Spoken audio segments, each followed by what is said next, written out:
Bonjour à tous. Nous allons ouvrir cette seconde table ronde consacrée aux États-Unis, les États-Unis de Trump. On avait déjà eu une table ronde sur les États-Unis l'an dernier et il est vrai que l'élection de Donald Trump a créé un choc au niveau mondial, du fait à la fois de l'importance des États-Unis sur la scène internationale, mais aussi du fait de la personnalité du nouveau président qui sort un peu des codes déjà connus. Il y a eu des présidents de différentes natures à Washington, mais celui-ci paraissait vraiment d'un genre tout à fait différent et il dénotait encore plus. On a eu un ancien acteur devenu président qui avait un petit peu choqué au départ, mais là, un animateur télévisé choque encore un peu plus de par ses paroles, sa politique. Il avait annoncé de nombreuses choses au cours de la campagne qui semblaient remettre en cause la politique traditionnelle internationale des États-Unis. Un peu mettre l'OTAN sous le boisseau, demander aux Européens de payer plus mais de se débrouiller seuls, dire aux Sud-Coréens et aux Japonais qu'il fallait désormais compter par eux-mêmes pour leur sécurité. Tout ceci qui n'a pas été fait, au contraire, lorsqu'il est devenu président. Par contre, il y a des choses sur lesquelles il insiste, la construction d'un mur au Mexique ou faire une sorte de, non pas de, enfin de Muslim Ball, ou en tout cas d'interdiction de visa pour certains pays, chose qu'il continue à vouloir mettre en œuvre, même si en pratique, cela semble délicat. Je ne sais pas si on parlera peut-être Obamacare, là aussi il tombe sur un os, on va plutôt se concentrer sur les aspects internationaux de la politique de Donald Trump, mais il y a des choses où il tient ses promesses, l'augmentation du budget militaire, la baisse à l'inverse du budget du département d'État, avec de nombreux ambassadeurs qui ne sont pas nommés dans des pays non mineurs comme l'Afghanistan, la Corée du Sud. On vient de recevoir une nouvelle ambassadrice en France, mais ça a mis quand même quelques temps pour se faire. Mais disons que la France pose moins de problèmes normalement que la Corée du Sud aujourd'hui ou l'Afghanistan pour les États-Unis. Et puis, effectivement, il n'est pas appuyé sur le bouton reset des relations avec la Russie comme il voulait le faire. Mais Obama, d'ailleurs, avait également échoué à le faire en son temps, parce qu'il semble que il a été repris en main. Et il y a quelque chose qui est une source de débat entre nous. Est-ce que c'est une bonne chose que Donald Trump ait été repris en main par des généraux, puisqu'ils sont censés connaître le prix de la guerre, être plus sérieux? Mais en même temps, est-ce que, de nombreuses années après le discours de Eisenhower de janvier 61 sur le poids du complexe militaro-industriel aux États-Unis, est-ce que ce n'est pas le triomphe absolu du complexe militaro-industriel? Parce que en fait, Donald Trump paraît à la fois irrationnel, provocateur, mais il y a quand même quelque chose qu'il réussit à faire, c'est de faire augmenter les dépenses militaires un peu partout dans le monde. Si les pays européens montent à 2% du PIB le poids des dépenses militaires, de nombreux pays vont plutôt acheter des armes américaines que de les produire de façon européenne. Lorsqu'il y a un blocus du Qatar décrété peu après le séjour de Trump à Riyad, premier séjour à l'étranger. D'habitude, un président américain va à Mexico ou à Ottawa pour son premier séjour. Là, il a pris Riyad. Mais le résultat, c'est que c'est le blocus. Mais surtout, et le Qatar et les Saoudiens achètent des armes aux États-Unis. Et le président sud-coréen, qui ne voulait pas du système de défense antimissile, est finalement contraint de l'accepter, tandis que le premier ministre japonais voit dans les tensions existantes le moyen de faire passer mieux à sa propre opinion, mais également au reste du monde, l'augmentation des dépenses militaires. Et donc on assiste à une course aux armements au niveau mondial, et qui sont également faites, puisque Donald Trump a donc décidé d'augmenter de 10% les dépenses militaires américaines, c'est-à-dire que la seule augmentation des dépenses militaires américaines l'an prochain vont être l'équivalent du budget total de la défense russe, à quelques milliards près, à quelques déciles près. Les dépenses militaires russes, c'est 60 milliards de dollars. L'augmentation des dépenses militaires américaines sera de 54 ou 57 milliards de dollars l'an prochain, donc la seule augmentation. Et on voit donc qu'il y a effectivement, mais pour Trump, outre son inclination pour le complexe militaro-industriel, c'est aussi le fait que c'est des jobs qui ne sont pas délocalisés, c'est donner du job aux Américains, etc. Et donc, mais en même temps, on voit bien les tensions que ça peut faire. Donc, comment réagir aux défis que Trump fait peser? Est-ce que, comme je l'ai parfois dit, c'est autant un challenge qu'une opportunité? Voir Mme Merkel dire qu'il est temps que les Européens prennent en main leur propre destin et, disons, un langage inhabituel de la part d'une chancelière allemande et encore plus d'une chancelière chrétienne-démocrate et non pas social-démocrate. Est-ce que donc Trump va être un facilitateur à son corps défendant de la construction européenne? Est-ce qu'il va réellement rendre sa grandeur aux États-Unis, ce qui veut dire qu'implicitement il admet qu'elle ne l'a plus, sinon s'il ne serait pas nécessaire de la restituer, ou est-ce qu'il va au contraire isoler un peu plus les États-Unis, avec en plus, on a des fois le sentiment que, on verra quelle sera la réponse à donner par l'Europe, mais que les principales bénéficiaires de l'élection de Trump, ce sont les Chinois, qui deviennent les bons élèves. Xi Jinping peut faire un discours pro-mondialisation à Davos, au moment où les Américains parlent de fermer les frontières, et la Chine devient le pays vertueux en termes de protection de l'environnement, au moment où Trump, avec deux autres pays importants, la Syrie et le Nicaragua, se retirent de l'accord de Paris et donc est quand même un peu isolé sur ce point, y compris aux États-Unis, puisque de nombreuses entreprises ou États, eux, veulent rester respectant les clauses de l'accord de Paris. Autant de questions et peut-être d'autres, et donc je ne présente pas les intervenants, vous les connaissez, le livret les présente également, et on va aller directement au sujet. Et je vais tout de suite passer la parole à François Clémenceau, qui est un habitué de ces géopolitiques, puisque je crois que tu en es à ta 5e sélection, en fait. Voilà, 4e, mais... Tu es le Thuram des géopolitiques, tu as plus de sélection. Merci Pascal. Non, ce qui est amusant, Pascal, c'est que l'année dernière, quasiment même jour, même heure, nous étions également là, nous étions 4 aussi, pour parler de l'Amérique, avec une question qui était le monde selon Hillary ou Donald. Et évidemment, on était tombé dans le piège des pronostics, parce que ça fait partie du débat, de savoir quelles sont les chances des uns ou des autres. Et c'est vrai, à ma connaissance, que les 4 intervenants avions tous misé sur l'élection d'Hillary Clinton, mais pas uniquement au hasard et pas uniquement parce qu'on pensait, à la fois en tant que journaliste ou en tant qu'analyste ou en tant qu'expert, que ce serait un meilleur choix de la part des Américains pour l'Amérique des 4 prochaines années, mais parce qu'on avait assisté sur le terrain à cette campagne absolument hallucinante qui avait montré des traits de caractère chez l'un comme chez l'autre et qui, aujourd'hui, se retrouve dans le comportement de Donald Trump au pouvoir.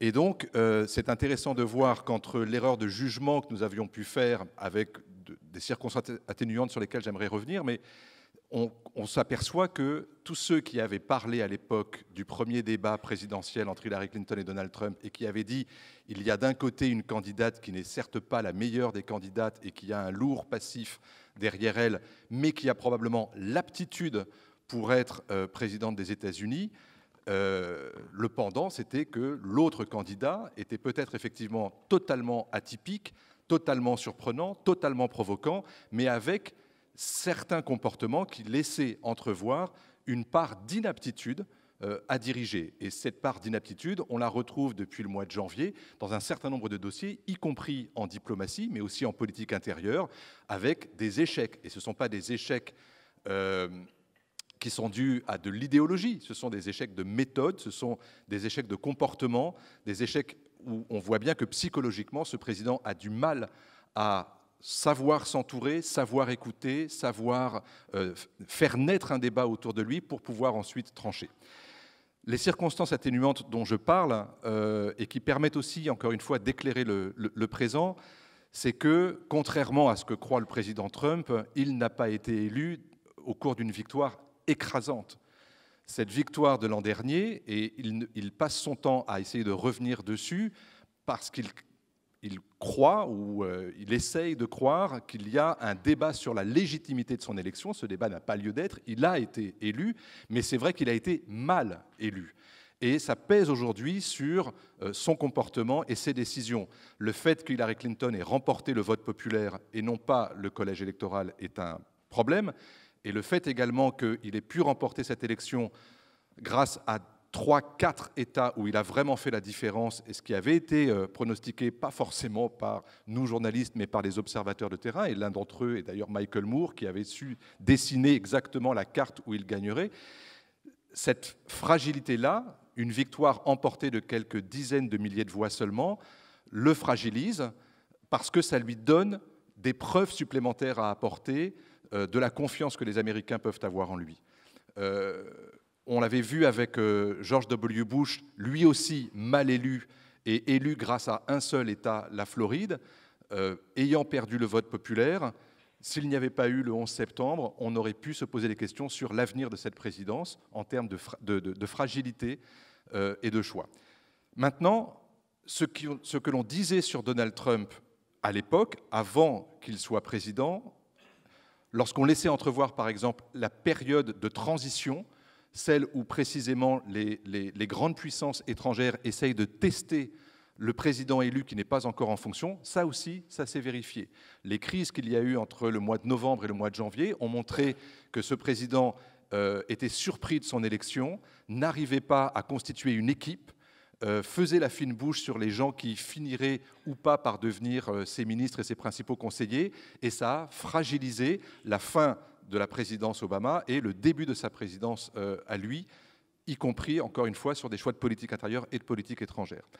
Moi, ce qui me surprend depuis le mois de janvier, je suis retourné là-bas, c'est de voir que non pas dans ce qu'on appelle l'establishment, mais tout de même dans les milieux où on réfléchit aux questions de politique étrangère, notamment dans les think tanks, que ce soit des think tanks connotés démocrates ou connotés républicains, il y a une interrogation chez les chercheurs, les experts, les anciens conseillers des administrations précédentes, une interrogation sur la personnalité de Donald Trump, sur la façon dont il dirige, et qui les laisse à la fois amers de ne pas être suffisamment utiles au débat et à l'éclairage des choix, et en même temps très désabusés finalement par cette présidence qui n'obéit pas à des choix rationnels, mais la plupart du temps à des choix instinctifs ou irrationnels. Et ça, pour des gens qui font profession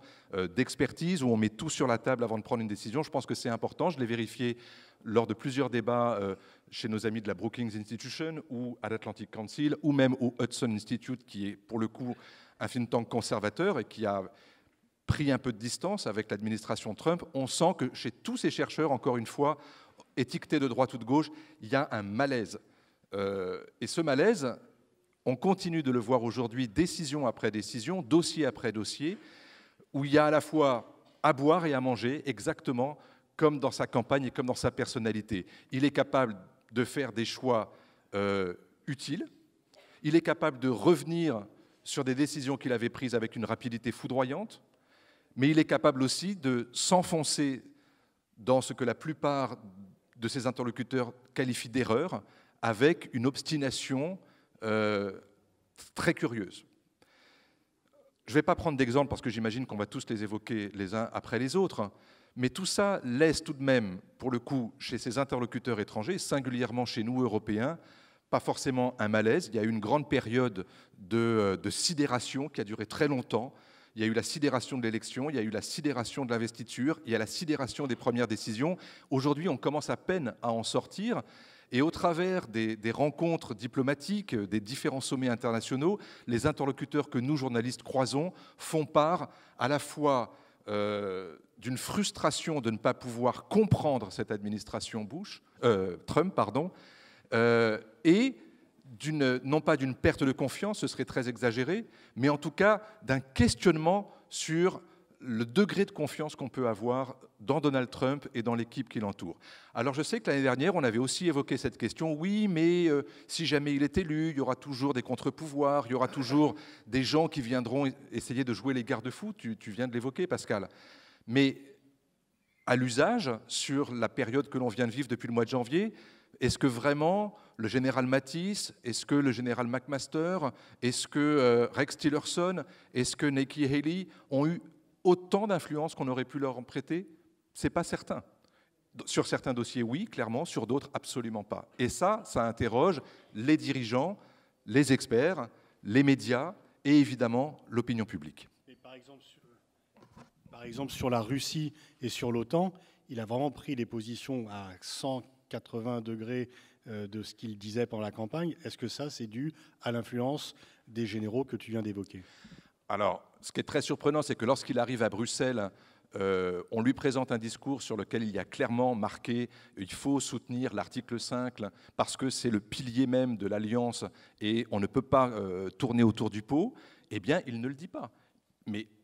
Et ça n'est qu'après, au cours d'une conférence de presse, et après dans des discours qui finit du bout des lèvres. Mais après, dans les actes, je suis d'accord, effectivement, il donne des gages, oui, il donne des gages, Est-ce que c'est à l'opposé à 180 degrés de ce qu'il avait décidé? Non, ce n'est pas à 180 degrés. C'est une sorte d'aptitude à s'adapter de temps en temps lorsqu'il s'aperçoit qu'il y a un mur en face de lui, qu'il ne peut pas le contourner et qu'il est bien obligé de faire des concessions. Et de ce point de vue, on va en parler, j'imagine, parce que Emmanuel Macron a essayé de se montrer en posture de façon extrêmement déterminée, avec cette idée qu'il peut convaincre Trump et qu'il peut essayer, à force de persuasion, de le faire revenir sur des décisions ou d'influencer ses choix. C'est très téméraire, je pense qu'il a raison d'essayer, mais je pense qu'il ne faudrait pas non plus surestimer la capacité de persuasion qu'on peut avoir sur Donald Trump. Ça vaut aussi pour le Premier ministre japonais, qui au départ était très perplexe sur le soutien qu'il obtiendrait des Américains, qui a fini par l'obtenir, mais aujourd'hui il y a quelque chose de cassé, malgré tout, dans la confiance que peuvent avoir les Japonais, même les Sud-Coréens, une bonne partie des Européens. Et donc, à la question, est-ce que maintenant il faut faire sans Trump parce qu'on se méfie de lui, ou est-ce qu'il faut faire avec parce qu'on n'a pas le choix? Eh bien, entre les deux, il y a un chemin. Je pense que c'est le chemin qu'essaye d'utiliser Emmanuel Macron, mais on peut en débattre. Il y a certainement quelque chose dans la confiance qui est abîmé, qui est froissé et qui mettra beaucoup de temps à se reconstruire. Merci François.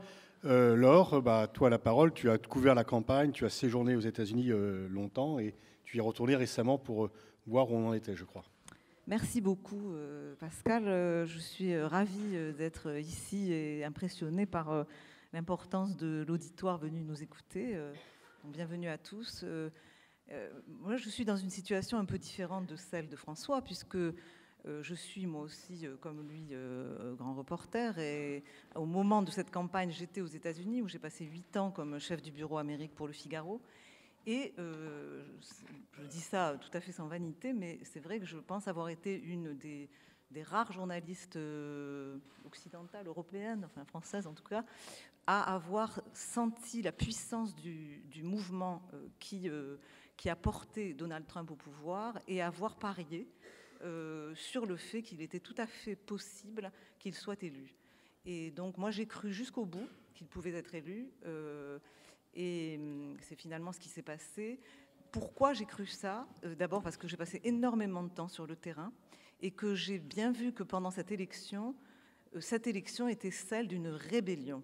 Et donc c'était la rencontre entre un homme, comme l'a dit François, complètement hors norme, un personnage tout à fait inclassable, turbulent, éruptif, cassant absolument tous les codes, n'ayant aucune expérience politique, venant du monde des affaires, et un monde des affaires ô combien particulier, celui de l'immobilier new-yorkais, un monde de requins, d'ego, je dirais un monde aussi de rapports de force où on se bat au couteau, parfois dans la fange du lobbying, vraiment quelque chose de très brutal. Et cet homme, tout d'un coup, fait irruption dans le paysage politique et, avec quelques idées forces, met à terre l'édifice de la campagne électorale américaine. Quelles sont ces idées forces? Il y a la question de l'immigration, qui est absolument majeure à partir du moment où Donald Trump dit il faut rétablir des frontières. Un pays qui n'a pas de frontières n'est pas un pays. Et je mettrai fin à l'immigration illégale, je me battrai pour cela. Deuxième question, la question du commerce. Aujourd'hui, les États-Unis sont dans une situation de désavantage. Nous nous sommes laissés marcher sur les pieds. Nous devons rééquilibrer et rétablir une notion de commerce juste. Donc là, alors qu'il chevauche une campagne républicaine, il se met en porte-à-faux avec, je dirais, les vaches sacrées de ce qu'est la doxa républicaine depuis des décennies. Et le troisième élément, c'est l'élément international sur le thème de l'Amérique d'abord. Et j'ajouterai à ça une bataille instinctive ou un pied de nez absolument instinctif et gigantesque à tout ce qui ressemble à l'idéologie politiquement correcte qui domine à ce moment-là la nébuleuse, je dirais, politico-médiatique américaine, de droite comme de gauche, et évidemment plutôt de gauche. Et donc, c'est très intéressant ce qui se passe, c'est-à-dire qu'au fond, au-delà de Trump, dont on va parler, dont je vais vous dire quelques mots, il y a ce que j'appelle, moi, le Trumpisme. Et je pense que ce qui est très intéressant aujourd'hui, c'est que, comme l'a dit François, il y a eu un état de sidération tellement absolu que cet homme soit élu contre toute la classe politique, puisqu'il a été élu, contre le Parti républicain, il a carrément pris d'assaut ce parti. Et il l'a hijacked, comme on dit, kidnappé.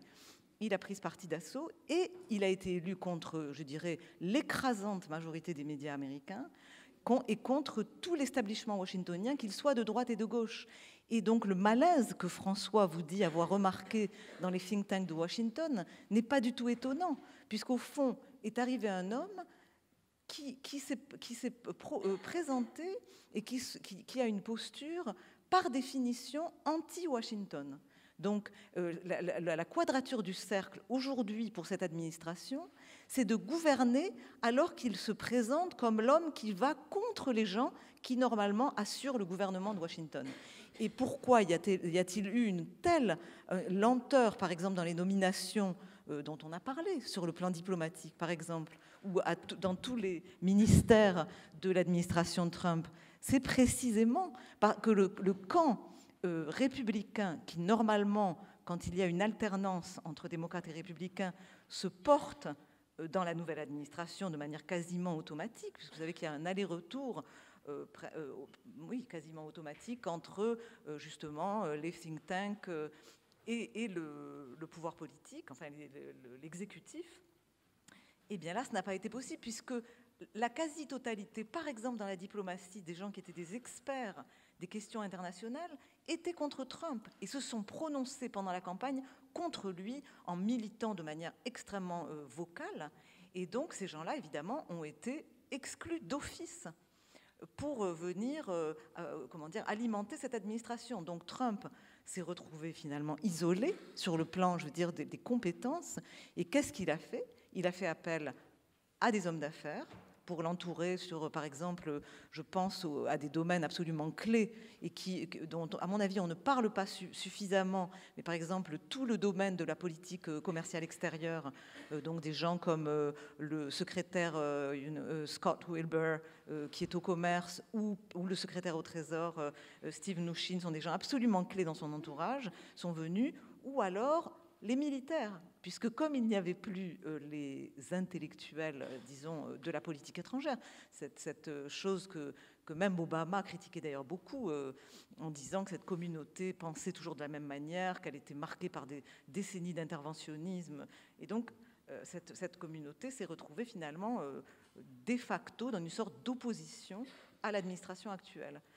Qu'est-ce que je voulais dire d'autre? C'est que ce qui est extrêmement difficile aujourd'hui sur les États-Unis, en tout cas moi c'est mon sentiment, c'est que nous sommes confrontés, pour évaluer en fait le thème du débat qui est le nôtre, il est extrêmement difficile aujourd'hui d'avoir un avis sur Trump ou sur la politique de Trump ou sur ce qui se passe aux États-Unis, parce que le pays est en état de guerre, entre guillemets, intellectuelle et politique. C'est-à-dire qu'il y a une telle division dans cette société. C'est une division qui a toujours existé. Et ça, c'est un des thèmes, moi, qui m'a le plus fasciné pendant mes 8 ans aux États-Unis. C'est que j'ai découvert à quel point ce pays est divisé. Mais je pense qu'aujourd'hui, la division est particulièrement forte et qu'au fond, vous avez deux Amériques qui n'ont même plus envie vraiment de se parler. Vous avez l'Amérique qui porte Trump et qui est plutôt l'Amérique, disons, des oubliés de la globalisation, du pays profond, des petites villes, des États dont a parlé François, de tous ces fameux États industrialisés et qui ont perdu leur grandeur. Et puis, vous avez l'Amérique des côtes et des grandes villes qui est en opposition farouche avec lui, avec ses idées. Et voilà. Et donc là, nous avons une difficulté. Pourquoi? Parce que, comme c'est une guerre, l'observateur extérieur que nous sommes peut très difficilement se faire une idée de ce qui se passe vraiment, parce que tout est biaisé et tout est, par définition, politisés dans l'évaluation de ce qui se passe. Et donc, il faut faire un aller-retour permanent entre les différents médias, les différents endroits. Moi, par exemple, je pense qu'il est devenu impossible aujourd'hui de réfléchir sur ce qui se passe aux États-Unis si on ne lit plus que les médias, par exemple, qu'on appelle dits libéraux, New York Times, Washington Post et autres. C'est-à-dire, si vous lisez que ça, vous avez une vision, mais qui est tellement, une posture de guerre politique, que vous allez, à mon avis, partir trop loin dans la critique et perdre de vue la réalité. C'est évidemment l'inverse de l'autre côté aussi, mais là où je ne suis pas totalement en accord avec ce que disait François, c'est que quand il dit oui, Trump finalement a le sentiment qu'il n'est pas légitime et qu'il faut qu'il prouve la légitimité. Oui, c'est vrai, ça c'est vrai, là je suis d'accord. Mais le problème, c'est aussi parce que les gens qui sont face à lui estiment qu'il n'est pas légitime et continuent à penser qu'ils vont pouvoir le faire tomber. Et donc c'est vrai que je pense qu'il y a beaucoup d'éléments dans, la perturbation que Donald Trump amène, mais que le fait qu'il se sente en état de guerre avec la classe politique, évidemment, ajoute un élément perturbateur de plus. Je vais dire 2 mots, si je peux, encore 2 ou 3 mots. Moi, ce qui m'a frappé beaucoup quand j'ai écrit, en fait, le livre que j'ai écrit sur Donald Trump, c'est les traits de caractère qui me paraissent essentiels, et je pense qu'on parlera après des dossiers de politique étrangère, mais je préférais pour l'instant vous parler un petit peu de moi, ce que je pense des ressorts en fait psychologiques du personnage, parce que je pense que c'est impossible de comprendre ce qu'il veut faire et ce qu'il fait si on n'a pas ces ressorts en tête. Un des ressorts évidemment majeurs dont tout le monde a parlé, mais que je ne ferai donc que mentionner, c'est l'ego du personnage. C'est un homme avec un ego énorme, et donc évidemment ça joue un rôle très important. Ça joue un rôle dans les tweets qu'il fait tous les jours, ça joue un rôle dans la manière dont il va se positionner sur la scène internationale face à telle ou telle personnalité, dans sa manière de vendre, de survendre, de quitter les rails de ce qui pourrait nous apparaître comme totalement rationnel. Cette question de l'ego est fondamentale. Je le mentionne juste comme ça, on pourra y revenir. Le deuxième élément qui me paraît absolument fondamental, c'est qu'on ne peut pas comprendre Trump si on ne comprend pas la notion de perturbateur. C'est-à-dire que je crois que tout dans sa personnalité, c'est un perturbateur en chef, aussi bien sur le plan interne que sur le plan extérieur. Au fond, il s'est toujours positionné, ce qui est très intéressant pour cet homme qui finalement a incroyablement réussi sur le plan social et qui, d'une certaine manière, fait partie de la caste du pouvoir, puisqu'il est un multimilliardaire de New York, ayant réussi, malgré les zones d'ombre qui pèsent sur les faiblesses, disons, de son empire. On ne peut pas nier le fait que c'est un homme qui a réussi, mais il ne s'est jamais senti comme un homme du système. Et ça, je crois que c'est très important pour comprendre sa psychologie. C'est-à-dire, au fond, Trump, c'est un homme de la banlieue, de Queens. Et en fait, pour comprendre ce personnage, il faut comprendre qu'il a toujours été plutôt méprisé par l'establishment WASP, donc les White Anglo-Saxon Protestant Americans, cet establishment de New York qui finalement a considéré toujours Trump comme une sorte de parvenu qui était toléré parce qu'il arrosait les campagnes électorales en tant que chef d'un empire immobilier très important, mais qui n'a jamais vraiment été accepté par ce... Donc, dans sa psychologie, il est en réalité un rebelle, il est un outsider, et c'est pour ça qu'il a eu cette facilité qui nous a tous médusés à prendre la tête de cette rébellion. C'est qu'au fond, psychologiquement, Trump se sent plus proche de l'ouvrier du chantier de construction qu'il a fréquenté toute sa vie en allant serrer les mains de ses ouvriers sur ces chantiers, que finalement l'intelligentsia à la fois new-yorkaise, washingtonienne, qu'il a critiqué à loisir pendant toute sa campagne. Donc ça, c'est très important. Et je pense que c'est intéressant de voir que sur le plan international, cette idée du perturbateur ou de l'outsider est complètement, il y a une espèce de reflet absolu. Et qu'au fond, Trump, par définition au début, il questionne ce qui a toujours fait, ce qui est considéré comme la doxa du moment. C'est-à-dire, il pose des questions, il veut bousculer le jeu. Et pourquoi ça marche? Et pourquoi il faudrait absolument penser que l'OTAN, c'est super? Et pourquoi il faudrait que nous soyons absolument attachés à l'alliance avec la Corée du Sud? Et pourquoi? Donc, il y a chez lui cette volonté de bousculer en permanence le jeu. Je pense que c'est très, très important pour le comprendre. Il y a aussi un aspect, évidemment, du rapport de force. C'est un homme qui ne comprend que le rapport de force et qui pense, parce qu'il a son père lui a enseigné ça, le père, la figure du père est fondamentale pour le comprendre. Il est persuadé que le monde, c'est Hobbes. Rousseau là-dedans, ou l'approche de la réconciliation, de la négociation que le président Macron a tellement défendu quand il était à New York, le multilatéralisme. Tout ça, pour lui, ça peut être utile, mais c'est secondaire. Ce qui est important, c'est la force militaire, d'où ce que disait Pascal à l'instant sur la question, évidemment, si on n'a pas d'armée, il n'y a pas de politique étrangère, il n'y a pas de puissance. Donc tous ces éléments, si l'économie n'est pas forte, il n'y a plus de puissance américaine. Donc ça, c'est le b.a.-ba pour lui.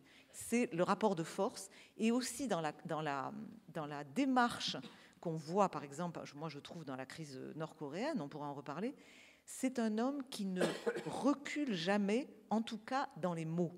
C'est-à-dire qu'il est capable de dire des énormités, comme vous le savez, de bousculer, de choquer, mais c'est quelqu'un qui ne va jamais dire qu'il s'est trompé, même s'il recule dans les faits ou qu'il change de politique, parce que pour lui, au fond, les mots n'ont pas tellement d'importance, et c'est un élément sur lequel je pourrais répondre si ça vous intéresse, mais c'est quelqu'un qui à la fois n'accorde pas tellement d'importance aux mots, mais qui ne se renie pas, parce qu'il estime que se renier, c'est une position de faiblesse, et c'est ce que les Américains appellent un counter-puncher. C'est quelqu'un qui contre-attaque, c'est un contre-attaquant. C'est-à-dire que si vous lui donnez un coup de poignard ou un coup de lance ou un coup de gant de boxe, il va vous en renvoyer un dans la figure, c'est sa manière. Et donc, ce n'est pas très étonnant dans ce cadre-là, la manière dont les choses se passent avec le Coréen. C'est-à-dire, au fond, il le traite comme il traitait ses concurrents de l'immobilier, mais aussi dans les matchs de catch auxquels, d'ailleurs, parfois, il prenait plaisir à participer, personne auquel il a pu balancer véritablement, au sens propre du terme, son poing dans la figure. Donc ça, c'est Trump. Et je finirai sur l'homme qui est vendeur, parce que c'est un élément aussi, je pense, important, à la fois comme élément de fragilité, mais aussi pour sa personnalité. C'est que Trump est un vendeur. C'est quelqu'un qui vend sa marchandise. Et alors, parfois, il survend, c'est-à-dire qu'il est...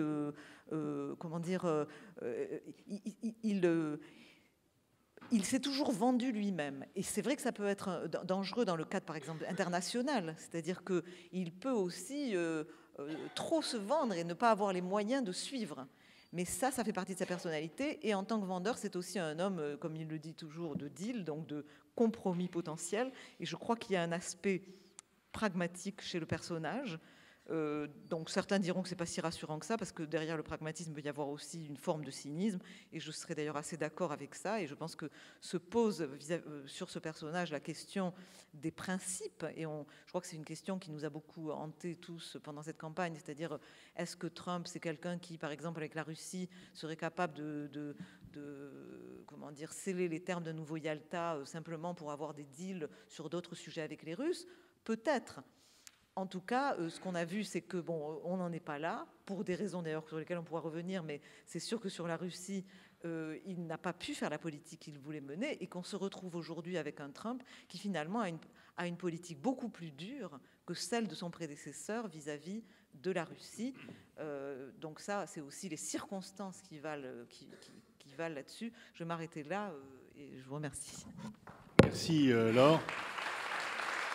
Ulysse, comment tu vois la diplomatie de Trump sur les différents sujets diplomatiques? Quel regard tu portes sur ce qu'il a non seulement dit, mais surtout fait depuis qu'il est rentré à la Maison-Blanche? D'abord, je crois qu'il faut quand même revenir sur le personnage lui-même, puisque la diplomatie de Trump, pour l'instant, personne n'est capable de dire ce qu'elle est vraiment, puisqu'elle est liée uniquement à son propre personnage, et qu'autour de lui, il a fait le vide, et que le secrétaire d'État américain en charge, en théorie, de la politique étrangère est particulièrement absent, et on dit même qu'il va être prochainement limogé, Rex Tillerson, qui est l'ancien patron de la firme Exxon, qui est donné comme étant sur un siège éjectable et qui pourrait être remplacé par l'actuelle ambassadrice américaine à l'ONU, Nikki Haley. Donc, d'abord sur l'homme, je pense qu'on l'a sous-estimé. Dans la campagne d'abord, tout le monde pensait qu'Hillary Clinton allait gagner, même les pro-Trump n'y croyaient pas. Et si on écoute les récits des gens qui étaient à Washington le jour du scrutin, à 18h, quand on téléphonait au siège de la campagne d'Hillary Clinton, elle va gagner, elle était confiante. Et quand on téléphonait chez Trump, on disait il a une chance sur 5 de gagner. Hillary Clinton, le dimanche après-midi, était un peu abattue par les premiers résultats, mais elle est quand même allée faire la sieste en pensant qu'en se relevant, elle aurait une bonne nouvelle. Et en fait, tout le monde a été surpris par les résultats finaux. Donc on l'a sous-estimé. On a sous-estimé la colère des Américains des classes moyennes, des Blancs. Vous savez, la colère de l'homme blanc, elle remonte à une bonne dizaine d'années aux États-Unis. Et elle s'est exprimée de façon victorieuse lors de l'élection de Trump et elle a été sérieusement sous-estimée. Alors moi, je n'avais pas prédit la victoire de Trump, mais par contre, j'ai été frappé par la constance de la popularité de Trump dans certains milieux américains et surtout par la constance de son socle finalement de soutien à travers l'Amérique qui était entre 40 et 45% des électeurs. Ça n'a jamais baissé, ça n'a jamais vraiment varié. Et finalement, c'est ça qui l'a fait gagner. Alors, on peut contester sa victoire. Moi, je dis que c'est un faux débat. Il a été élu, il est élu, bien ou mal, peu importe. Il est le président des États-Unis pour 4 ans. Ça ne sert à rien de revenir sur le système électoral américain. Le fait qu'Hillary Clinton ait eu plus de voix que lui, ce n'est pas la première fois que ça se produit aux États-Unis, c'est sans doute pas la dernière. Il faut admettre le fait que Trump est élu, que ça plaise ou non. Alors, ce qui est vrai, c'est que ça a créé une rupture profonde dans la société américaine et que c'est sans doute la première fois qu'il y a des gens qui ne se reconnaissent pas dans leur président. Vous savez que les Américains sont très patriotes, il y a des petits drapeaux partout. Mais là, il y a des gens qui disent, même à la télévision, ce n'est pas mon président. Et ça, c'est quand même une fracture profonde dans la société américaine. Alors Trump lui-même, il est capable de tout et de son contraire. Et donc il peut dire je suis contre l'accord sur le climat et puis dire le contraire, ou en tout cas faire semblant, revenir. Il est imprévisible. Alors c'est une banalité que de le dire, mais il faut quand même le rappeler. Dans toute l'histoire des États-Unis, c'est le président le plus narcissique, celui qui a le taux de concentration le plus faible, qui a la plus faible expérience en matière de politique étrangère, et qui est capable de changer d'avis le plus souvent. Et en plus, l'ego du personnage a été souligné, c'est quelqu'un qui déteste être contredit, et affronter les colères de Trump à la Maison-Blanche, c'est pas évident. Vous savez, à la Maison-Blanche, on dit qu'il y a d'un côté les adultes et de l'autre les idéologues. Alors là, ce sont les adultes qui ont gagné, en d'autres termes les généraux, et les idéologues sont partis. Vous avez vu cette évolution de l'équipe de Trump à la Maison-Blanche. Tous ceux qui étaient les plus idéologiques, entre guillemets, comme Steve Bannon, qui était un petit peu l'âme damnée de Donald Trump, sont partis. Sont restés ceux qui sont, entre guillemets, adultes, à commencer par tous ces généraux. Et effectivement, aujourd'hui, la Maison-Blanche est dirigée par des généraux. L'Amérique est dirigée par, si on voulait caricaturer, une junte de généraux qui a le pouvoir. Mais a-t-elle le pouvoir de s'opposer au président ? Moi, j'ai posé la question à des généraux américains. Ils m'ont dit, mais vous savez, quand on est militaire, le premier devoir, c'est d'obéir. Donc si le président nous demande de faire quelque chose, nous le ferons. La question est de savoir s'ils le feront vraiment lorsqu'il s'agira, par exemple, d'appuyer sur le bouton pour une intervention en Corée du Nord ou autre.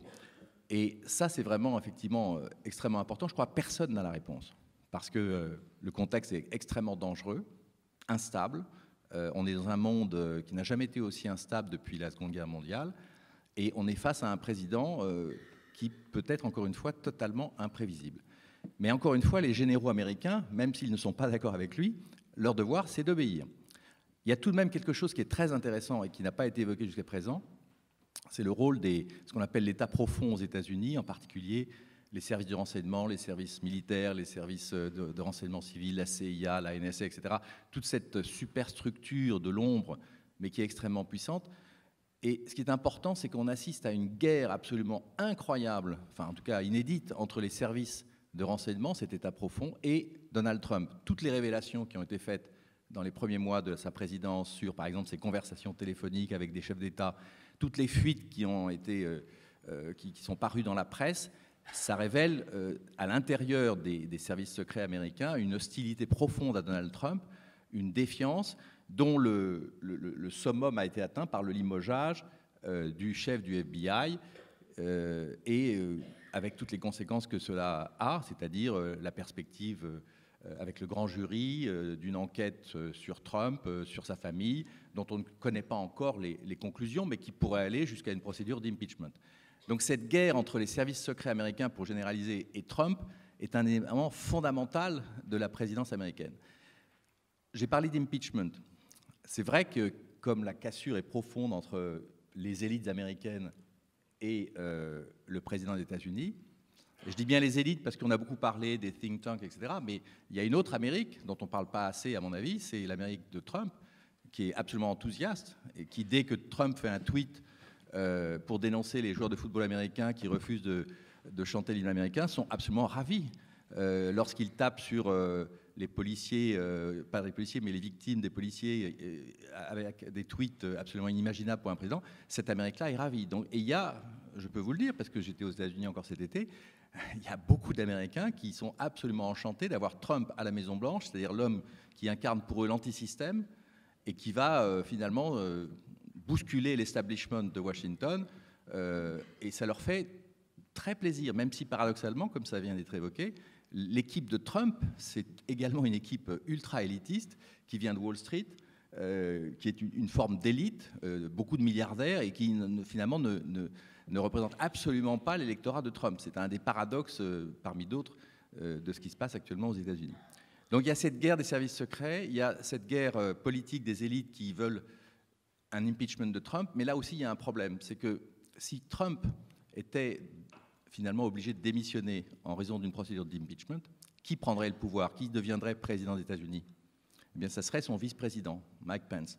Or, Mike Pence, Trump est imprévisible, caractériel, égocentrique, tout ce que vous voulez, mais c'est Trump, on peut discuter avec lui, on a l'espoir de le faire changer d'avis. Regardez Macron qui tente au mieux de le faire changer d'avis sur le climat. Ou les démocrates, encore une des bizarreries de Trump, qui s'allie avec Trump pour faire passer des textes au Congrès. C'est quand même assez extraordinaire de voir ce président donc, qui a battu Hillary Clinton s'allier maintenant avec les démocrates contre les républicains au Congrès pour faire passer des textes. Ça veut dire que Trump, finalement, n'est pas aussi prévisible que ça, mais dans le bon sens du terme, c'est-à-dire qu'il est capable d'alliances à contre-courant. Et c'est pour ça que Macron, sans doute, espère qu'un jour, il va finir par revenir sur sa position sur le climat. Mais donc, qui prendrait le pouvoir qui serait le président des États-Unis si Trump était obligé de partir ou s'il démissionnait? Pourquoi pas certains ont envisagé qu'il n'aille pas au bout de son mandat, non pas parce qu'il serait obligé de partir, mais parce que finalement il dirait je claque la porte, je ne peux pas travailler, tout le monde est contre moi, je m'en vais.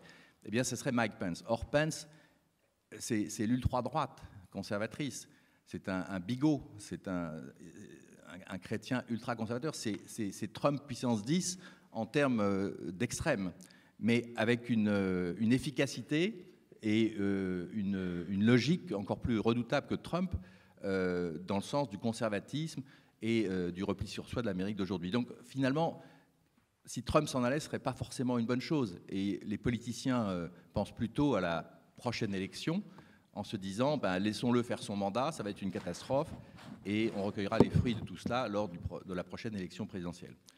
Donc il y a beaucoup d'inconnus et je crois que tout le pays aujourd'hui, aussi bien chez Trump que chez ses adversaires, est incapable de prévoir ce qui va se passer demain matin, est incapable de dire s'il va, alors pour répondre à la question de Pascal, j'étais un petit peu long pour y venir, mais attaquer la Corée du Nord, dénoncer l'accord sur l'Iran, se fâcher vraiment avec Poutine.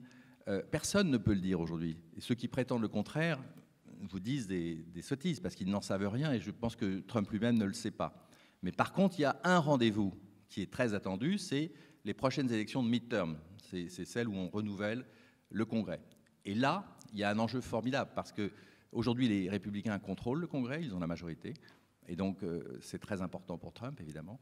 Mais s'il perdait l'élection de l'automne prochain, automne 2018, alors ça changerait complètement la donne. Et donc, ça sera, je dirais, le moment pivot de cette présidence, si on arrive jusque-là, sans autre crise, parce qu'il peut y en avoir, pour vraiment savoir ce qui va se passer en Amérique, je dirais, dans les 12 prochains mois. Mais 12 mois, c'est très long. Vous voyez la violence des arguments qui s'enchaînent, des altercations verbales pour l'instant entre les Coréens du Nord et Trump. On atteint un degré de violence qui nous rappelle la guerre froide dans ses pires moments. Mais à l'époque de la guerre froide, il y avait deux grandes puissances Et il y avait une forme de stabilité qui était peut-être dramatique dans certains pays, mais qui au moins avait l'avantage de préserver la paix à travers le monde. Là, on est avec beaucoup de multipolarité et pas de multilatéralisme. Et on l'a vu encore dans le discours de Trump à l'ONU.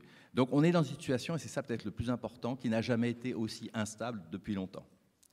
Et ça explique la grande inquiétude des alliés de l'Amérique en Asie, les Japonais bien sûr, les Coréens du Sud, n'en parlons pas, mais pas simplement.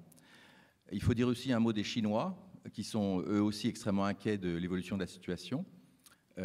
Au passage, Trump dit toujours America First, mais la réalité c'est qu'aujourd'hui c'est China First. La puissance montante et ascendante, c'est la Chine. Mais la Chine est dans une situation très compliquée parce qu'avec la crise de la Corée du Nord, les Américains reviennent militairement dans toute la région, envoient des bombardiers survoler les eaux internationales près de la Corée du Nord, installent des missiles patriotes en Corée du Sud ou au Japon. Bref, il y a un réarmement, et c'est peut-être ça l'un des effets les plus importants de l'instabilité actuelle, il y a un réarmement dans toute cette région qui, évidemment, est très inquiétant, parce que personne ne pense que Trump va appuyer sur le bouton ou que les généraux le laisseront faire. Mais il peut y avoir un dérapage, il peut y avoir un accident, il peut y avoir un missile nord-coréen qui tombe sur le Japon alors qu'il devait passer au-dessus. Et ça pourrait déclencher, ça pourrait être l'étincelle qui déclenche une situation de confrontation extrêmement dangereuse. Et ce réarmement, il est aussi, évidemment, on l'a rappelé tout à l'heure, notable en Russie, aux États-Unis et en Europe, puisque effectivement, face au vide et au repli américain, c'est sans doute une chance pour l'Europe qui se ressaisit et qui peut-être prend conscience de la nécessité d'être forte. Elle se réarme également, les budgets militaires augmentent partout. Donc cette situation d'instabilité, de danger et de réarmement fait que la situation aujourd'hui est assez instable. On va voir dans les mois qui viennent comment elle évolue. On verra surtout l'un des dossiers les plus chauds et les plus sensibles, qui est celui de l'Iran, comment les choses se passent. Mais vous remarquez qu'à chaque fois que Trump dérape un peu sur l'Iran, les Iraniens réagissent très fermement, font de nouveaux essais de tests de missiles balistiques et autres. Et donc on voit qu'il y a une dureté dans les rapports internationaux qui n'est pas de mauvaise augure, qui n'est pas de bon augure. Merci, merci Ulysse. Alors Nicolas, est-ce que tu fais partie des Américains qui ne se sentent pas représentés par Donald Trump ou pas? D'abord, je suis un WASP, donc ça c'est clair. Deuxièmement, je suis un chercheur, mais je ne suis pas un chercheur malheureux. Et la raison pour laquelle je ne suis pas un chercheur malheureux, c'est d'abord, je suis chercheur à l'IRIS, et deuxièmement, dans la mesure où je suis chercheur à l'Atlantic Council à Washington, je suis néanmoins basé à Paris et à Reims, et par conséquent, je peux être un chercheur à l'Atlantic Council heureux. Alors, notre sujet, c'est le monde selon Trump. On a beaucoup parlé de Trump. Je vais céder à la tentation d'en parler un tout petit peu aussi. Trump, l'Amérique, le monde, et puis je ferai un peu de prospective, pas nécessairement des prévisions. Il est vrai que j'ai identifié dès janvier 2016, et on en a pour preuve une tribune dans Le Monde, l'idée que Donald Trump pourrait devenir président des États-Unis. Pourquoi? Il y a à peu près une dizaine d'années, Bernard-Henri Lévy, ton grand ami, a écrit un livre, un très mauvais livre, qui s'appelle American Vertigo. Voilà. Et quand Garrison Keillor a fait la recension de ce livre, il a dit que Bernard-Henri Lévy est venu aux États-Unis pour découvrir l'Amérique que tout le monde connaissait déjà. Voilà. C'est une erreur de croire qu'on connaît bien l'Amérique. Alors j'étais, d'ailleurs, je vais mentionner quelqu'un d'autre d'interdit parce qu'il s'agit de l'autre think tank de relations internationales, mais je ne nommerai pas les personnes ni le think tank. Mais je me suis retrouvé à Radio Classique le lendemain de Super Tuesday, et on disait qu'une certaine personne d'un certain think tank avait dit que Trump ne pourrait jamais être élu. Et j'ai dit que cette personne ne connaissait l'Amérique que par Boston, New York, Washington et San Francisco. Et en fait, Trump est tout à fait reconnaissable pour beaucoup d'Américains. il n'est pas si étrange que ça pour les Américains. Il n'est pas un personnage inconnu. Il n'est pas un personnage qui sort de l'ordinaire. Il y a des centaines de milliers de Donald Trump aux États-Unis. Tous ne sont pas milliardaires. Et en plus, les Américains le connaissent depuis plus de 15 ans à la télévision, où il animait The Apprentice. Donald Trump était un personnage connu. C'est comme cela qu'il s'est fait élire. En plus, c'est un personnage qui est absolument typique, et tu l'as dit, il n'est pas de l'establishment de New York, il est du Queens. Le Queens, c'est aussi loin de New York que l'Ohio ou l'Indiana. Et Trump, en fait, est quelqu'un qui... Alors, c'est le salaud qui détient la station-service, ou c'est le type extrêmement désagréable qui gère le rayon, je ne sais pas combien, chez Walmart, etc. C'est une brute, c'est un peu un voyou, c'est quelqu'un qui est totalement égoïste, c'est un ado au plus dans ses réactions. Son narcissisme, son égoïsme, c'est simplement un manque de maturité. Il n'a jamais travaillé que pour son père était un tyran. Et Trump, en fait, son égoïsme auquel tu as fait référence, vient d'un complexe d'infériorité absolument gigantesque. Voilà. Alors, en plus, cette Amérique-là, cette Amérique que vous ne voyez pas, et là quand on voit les Français à New York, etc., en touriste, ils sont dans leur bulle, parce qu'ils sont dans la bulle de l'Empire State Building, de Friends, etc. Ils reconnaissent l'Amérique qu'ils reconnaissent de la télé, etc. Mais l'Amérique profonde, on ne la voit pas. Alors, cette Amérique-là est une Amérique de rapport de force, justement. C'est une Amérique où gagner, c'est tout. C'est l'Amérique qu'on appelle jacksonienne, où, en fait, l'adversaire est l'ennemi et où tout est déterminé par un rapport de force. Les litiges à l'intérieur, les guerres à l'extérieur, c'est tout à fait compréhensible, normal, reconnaissable. Et donc Donald Trump n'est pas un être étranger pour beaucoup d'Américains, il est tout à fait reconnaissable. Deuxième chose, l'Amérique. L'Amérique ne va pas bien. En France, le foyer moyen français a vu, depuis les années 70, avancer ou progresser son pouvoir d'achat d'environ 140%. En Grande-Bretagne, même, qui a une performance économique bien moindre, c'est quelque chose comme 65%. Aux États-Unis, c'est zéro. Les États-Unis sont aujourd'hui le pays industrialisé avec la moindre mobilité sociale et la plus grande inégalité. Donc, en fait, cette Amérique négligée, où tout passe par les rapports de force, tout passe par le fait de gagner, en fait, Trump est reconnaissable, et quand il se met en champion des gens oubliés, ben lui aussi c'est un personnage oublié ou rejeté de la bonne société, des WASP et des think tanks, et donc par conséquent, il fait appel à une Amérique qui va très mal.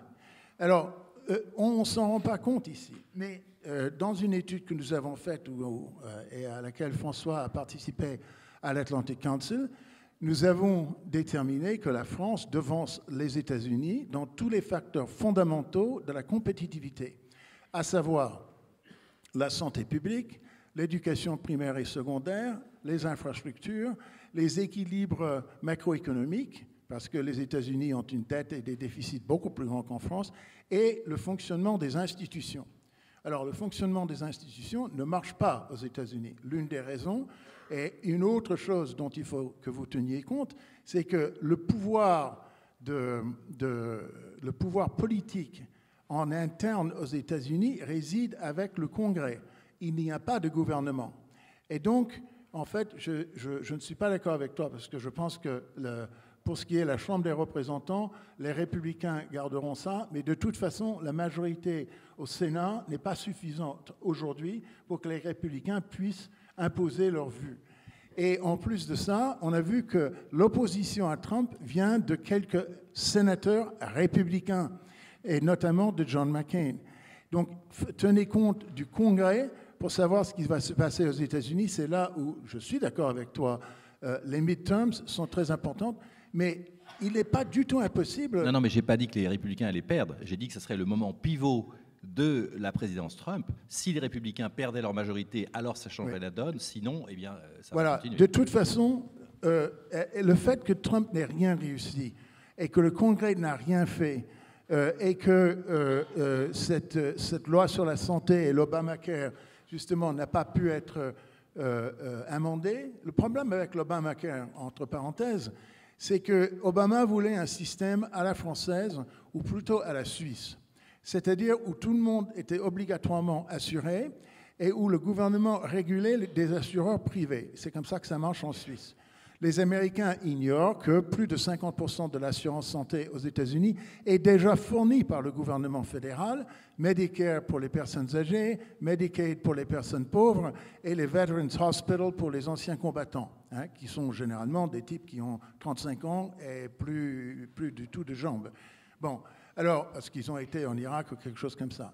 Alors, donc vous êtes en face. D'ailleurs, une autre chose, c'est que les États-Unis devancent la France dans tous les facteurs dynamiques de la compétitivité. Adoption de la technologie, marché du travail, marché des biens, recherche publique-privée.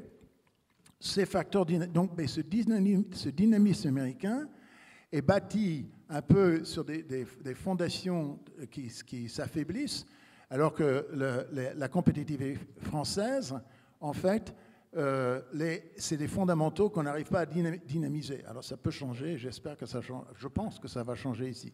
C'est un autre thème. Donc, rendez-vous bien compte que les États-Unis ne vont pas bien en tant que société, en tant qu'économie, et qu'il n'y a pas eu de gestion économique. On m'a demandé quelle est la politique économique d'Obama. Eh bien, c'est la même que Trump, c'est zéro, c'est rien. Parce que c'est le Congrès qui fait la politique économique, et puisque le Congrès n'a pas fait de politique, parce qu'il n'a pas pu se mettre d'accord, en fait, c'est la Réserve fédérale qui fait la politique économique depuis la crise de 2008. Donc, vous avez un Trump qui est très reconnaissable, et vous avez une Amérique qui ne va pas bien. Voilà. Maintenant, dans le monde, ces deux choses-là sont absolument essentielles, à mon avis, pour bien comprendre ce que peut devenir une politique extérieure de Trump, même s'il n'a pas de vision. Il conçoit les choses d'une façon adversariale. Il conçoit les choses en termes de rapport de force. Aux États-Unis, comme en Angleterre, depuis Thatcher et Reagan, l'idée de l'intérêt général, qui est très forte en France, n'existe plus. On dit, et on a d'ailleurs dit dans le séminaire où nous étions, que l'intérêt général aux États-Unis est l'agrégation des intérêts particuliers. C'est parfaitement absurde. Les deux choses sont complètement différentes. Mais Trump ne peut concevoir des intérêts que d'une façon adversariale. Donc, c'est sa vision du monde. Sauf que c'est un monde que les États-Unis ont fortement contribué à bâtir depuis la Deuxième Guerre mondiale sur la base de l'interdépendance. Mais lui, qui est très ignorant et qui n'a rien appris depuis qu'il est président, entre autres choses, vous avez parlé de la campagne que vous avez suivie, etc. Il a été, et je crois que cette photo de lui allant pour la première fois de sa vie dans le bureau ovale avec Obama, et les deux manifestement extrêmement mal à l'aise. Et moi, je pense qu'ils n'étaient pas mal à l'aise parce qu'ils ne pouvaient pas s'entendre personnellement. Ça, c'était peut-être un problème. Mais ils étaient tous les deux absolument stupéfaits, et aussi stupéfaits l'un que l'autre, que Donald Trump allait devenir président des États-Unis. Lui voulait la grande coupe dorée, hein, qui est le plus grand trophée possible, etc., qui est la présidence des États-Unis. Il voulait se justifier vis-à-vis de son père qu'il est devenu l'Américain le plus important. Le fait qu'il soit totalement incompétent, et qu'il le demeure, et ça ne va pas changer. Et d'ailleurs, les militaires, ce n'est pas une garantie, mais ils ne sont pas tenus d'obéir le président à tout prix. Parce que le serment qu'ils prêtent, c'est un serment de défendre la Constitution. La Constitution, c'est la Bible aux États-Unis. Et donc, ils doivent défendre la Constitution. Et on a vu que Mattis, quand Trump a tweeté qu'il allait interdire les transgenres dans les forces armées, Matisse a tout simplement désobéi. Et donc, en fait, ils savent désobéir. Ils savent peut-être pas désobéir sur le fait de pousser le bouton militaire. Donc, je prends 3 ou 4 pays, on a parlé un peu du monde, pas assez peut-être, mais on peut le faire aussi dans les questions-réponses. D'abord, la Russie. Il est clair que Trump a quelque chose de très bizarre concernant la Russie. Ce n'est pas une fascination avec Vladimir Poutine. On croit, beaucoup de gens croient, je ne le dis pas, mais beaucoup de gens croient qu'il a quelque chose d'important à cacher. Le président sortant du conseil d'administration de l'Atlantic Council, ancien gouverneur de Utah et ancien ambassadeur en Chine, John Huntsman, vient d'être confirmé hier comme le prochain ambassadeur des États-Unis à Moscou. Et ça, c'est très intéressant parce qu'il est l'un des fondateurs d'une organisation qui s'appelle No Labels, qui veut justement abolir les labels politiques et avoir. C'est plus que d'être centriste, c'est de renier tout sauf le centre, quoi. Bon. Donc la Russie, ça va rester très bizarre. Et on risque de ne pas savoir pourquoi, mais tant que Mueller continue son enquête, et ça peut durer très longtemps, la politique vis-à-vis de la Russie va être complètement influencée par cette enquête judiciaire. Vis-à-vis de la Chine, Trump ne peut pas se défaire de l'idée que les Chinois sont en train de nous avoir, hein, de nous arnaquer. Bon, et si on conçoit les choses d'une façon seulement binaire et d'une façon totalement adversariale, il ne peut pas dire qu'on va coopérer avec des gens qui sont en train de nous arnaquer. Donc il dit, c'est les Chinois qui devraient s'occuper de la Corée du Nord. L'idée qu'on peut avoir une relation de compromis sur certaines choses et de concurrence sur d'autres lui est étrangère. C'est de la concurrence pour tout. Bon. Alors, prenons l'Europe. Angela Merkel l'a très mal gérée, je crois, parce qu'elle y a mis une opposition forte. Theresa May l'a assez mal gérée aussi, parce qu'elle a fait le contraire. Elle était trop souple au début et puis elle a dû durcir par la suite. Macron, par contre, qui a fait une thèse sur Machiavel à l'université, a très bien compris. Et il a commencé par se faire craindre, hein, avec le shake hand à Bruxelles, le fait de faufiler et de contourner Trump pour saluer Merkel d'abord, etc. Donc il a un peu dédaigné Trump, et ça c'est le truc qui marche à tous les coups avec Trump, parce que à cause de son complexe d'infériorité. Mais l'invité pour le 14 juillet, et là je vais rentrer dans les relations internationales, c'était génial, c'était brillant. Pourquoi? Parce que, en fait, je pense, et je vais terminer là-dessus, je pourrais parler de l'Afrique, de l'Amérique du Sud, etc. On pourrait aussi parler du Porto Rico, que Trump considère comme inexistant, parce que ce n'est pas un des 50 États, après, alors que ça a été conquis en 1898. Imaginez que l'on dise de la Guadeloupe, oui, non, c'est autre chose, quoi. Bon.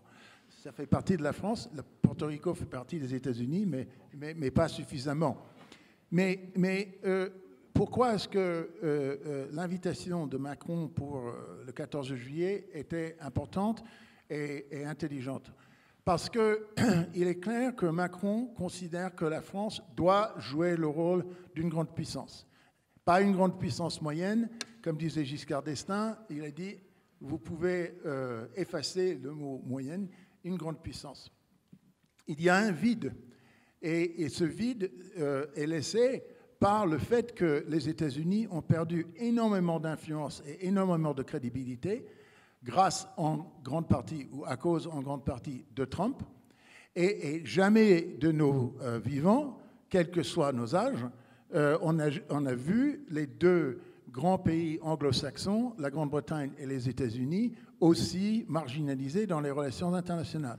Donc je prends un cas pour terminer, c'est le problème de la Syrie. Ni les États-Unis, ni la Grande-Bretagne, ni d'ailleurs la Russie, n'ont la légitimité de pouvoir proposer une solution internationale et être suivi. Les États-Unis ont une relation de clientélisme assez bizarre avec l'Arabie saoudite.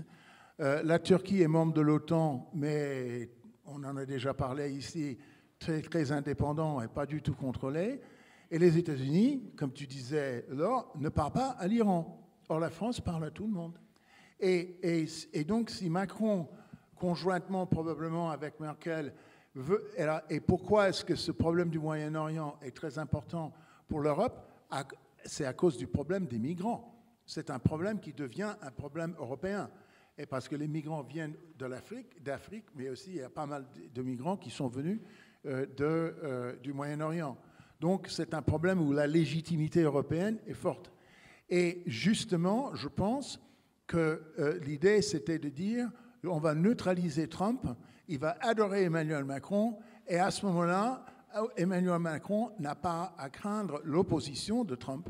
Et donc je pense que ça nous renvoie à ce que nous disions tout à l'heure, il y a toute une place à prendre pour l'Europe dans le leadership des relations internationales. Merci Nicolas. Tous les quatre, en fait, vous avez vraiment mis l'accent sur le caractère, enfin la dimension psychologique de Trump, et je ne crois pas qu'il y ait un autre dirigeant sur lequel on doit d'abord s'interroger sur son équilibre psychique, sur ses troubles de l'enfance, sa soif de revanche, etc. Et là, tous les quatre, vous avez dressé ce tableau par teintes successives pour arriver finalement un peu au même... Ouais. Et c'est vrai qu'Emmanuel Macron, par rapport, on a un peu l'impression que pour traiter avec Trump, il faut plus avoir fait des études de psychologie que de géopolitique. Donc il faut effectivement, Macron fait de la calinothérapie, il va le flatter, dire, je ne crois pas qu'il pense qu'il puisse le faire changer d'avis, parce que bon, mais il dit, je vais dire ça parce que ça justifie une relation, tout en venant faire un discours à l'ONU qui est le décalque inverse de celui qu'a fait Trump, mais du coup Trump l'adore, alors que Macron dit exactement sur à peu près tous les sujets internationaux l'inverse de ce que Trump dit. En tout cas, merci pour vos 4 brillantes interventions. Vous avez également tenu votre temps de parole, donc on a maintenant le temps pour les questions. Il y a des micros à votre disposition. Posez des questions relativement brèves ou des courts commentaires pour que le micro puisse le plus rapidement circuler.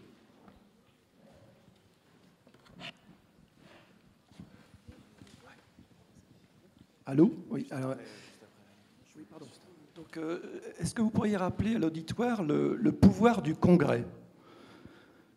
Est-ce que vous pourriez rappeler à l'auditoire le réel pouvoir du Congrès sur l'action du président? Oui. Vous voulez que je revienne dessus, c'est ça? Oui, c'est très important de savoir ce non, simplement, alors, je vais vous donner une brève leçon d'histoire. En 1776, les représentants des 13 colonies, réunis en congrès, ont signé la déclaration d'indépendance. Et il n'y a pas eu de constitution aux États-Unis avant 1787, donc 11 ans plus tard. Entre-temps, les États-Unis étaient gouvernés par ce qu'on appelait les articles de la Confédération. Et quand Benjamin Franklin ou Thomas Jefferson étaient envoyés comme ambassadeurs en France, c'était le Congrès qui les a envoyés. Et donc, en quelque sorte, c'est le Congrès qui a créé la présidence. Bien sûr, il y a eu des conventions constitutionnelles, etc. Mais si vous regardez la Constitution américaine, c'est très différent de la Constitution française dans la façon dont c'est conçu. L'article 1er est un article très long, les pouvoirs du Congrès. Et le deuxième article, c'est les pouvoirs du président. C'est un article beaucoup plus court et qui donne au président principalement des pouvoirs dans les domaines de la diplomatie et de la défense, mais pas exclusifs. Par exemple, en France, c'est le président de la République qui nomme les ambassadeurs, comme le roi le faisait. Mais aux États-Unis, c'est le président qui propose des ambassadeurs qui doivent être approuvés with the advice and consent, avec le conseil et le consentement du Sénat. Et c'est ce qui est arrivé à John Huntsman hier. Bon. Alors, si vous regardez la Constitution, il y a une séparation de pouvoir entre le Sénat et la Chambre des représentants. La Chambre des représentants étant plus proche du peuple, théoriquement au moins, la Chambre des représentants a plus de pouvoir budgétaire. Le Sénat a plus de pouvoir de conseil parce qu'à l'origine, quand il y avait 26 sénateurs, on concevait le Sénat un peu comme le cabinet du président. Au temps de George Washington ou de Jefferson, le cabinet du président, c'était le secrétaire d'État pour la diplomatie, le secrétaire à la guerre, le secrétaire à la marine, et l'Attorney General, ministre de la Justice, en fait, était un conseiller juridique du président lui-même. Bon.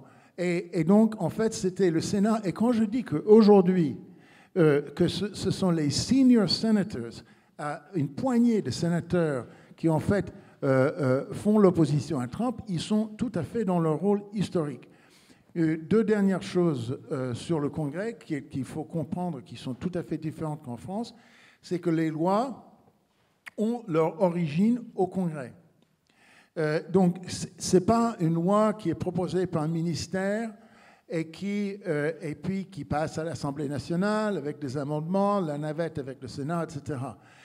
Il n'y a pas de gouvernement, encore une fois. Il y a l'exécutif qui administre les décisions du Congrès. Mais les décisions viennent du Congrès et les initiatives viennent du Congrès. Donc, vous avez des staffers qui sont les gens des différents États ou des différentes circonscriptions qui travaillent pour les représentants ou pour les sénateurs. Et ces staffers sont très cultivés par les lobbyistes. Et ça, c'est donc la première grande distinction, c'est que les lois ont leur origine au Congrès et pas dans des ministères. Et deuxième chose, c'est qu'on a un système de corruption institutionnalisé qui ne s'appelle pas corruption parce que ça a été voté pour le Congrès. Mais ça, en fait, moi, quand j'étais président de la Fondation franco-américaine, par exemple, j'ai eu un congressman qui m'a dit « Nicholas, je dois passer 95% de mon temps à lever des fonds. N'est-ce pas dommage? N'est-ce pas une honte ?» Et j'ai dit, c'est une honte, mais pas pour les raisons pour lesquelles vous pensez que c'est une honte. Parce qu'en fait, il passait son temps à lever du fric contre des promesses de vote. Donc, en fait, il vendait ses votes.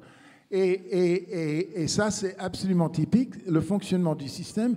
Donc, ce qu'on appelle campaign finance aux États-Unis, en fait, c'est un système de levée de fonds qui est 24 heures sur 24, 365 jours par an. Et c'est la principale activité des congressmen et pas le fait de faire des lois.